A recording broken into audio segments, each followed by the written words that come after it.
వేరే ఊళ్ళో ఉన్నాను అన్నాడు.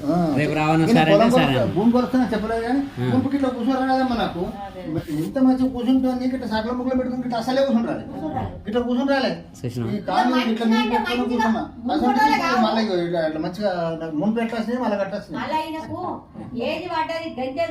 చూడు ఒక్కసారి మేడం ఆ సార్ను ఇన్స్పిరేషన్ తీసుకోవచ్చు. ఎందుకంటే ఆ సార్ ఆల్రెడీ చూపెడుతుంది.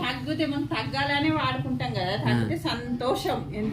నాకు ఇప్పుడు కాదు, నేను మందులు వాడకుండా మొక్కల రూపు రాకుండా ఇట్లా నా కాళ్ళని ఇట్లా మొక్కుంటుంటే ఇట్లా మొక్కుంటుంటే అసలు ఈ మధ్యలో రాలే, మొత్తానికి రాలే. కాకపోతే మళ్ళీ ఇప్పుడు మళ్ళీ వస్తున్నాయి కదా.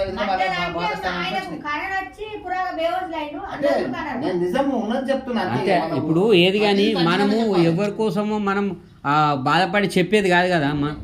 వాళ్ళకు తక్కువ అయితేనే చెప్తే సరిపోదు. మాకు కూడా అనిపిస్తుంది అరే ఆ సార్ని ఇన్స్పిరేషన్ తీసుకోవాలి. ఎందుకంటే అట్లాంటి భూములు కోల్చే వ్యక్తి ఒకసారి నొప్పులయ్యి ఇంట్లో కూర్చుండి మళ్ళీ ఇప్పుడు సప్లిమెంట్ వాడినాక కాలు చూడు ఎట్లా పెట్టిండు.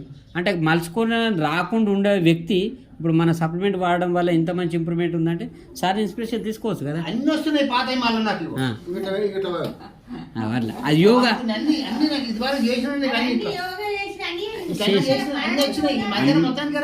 అదే అదే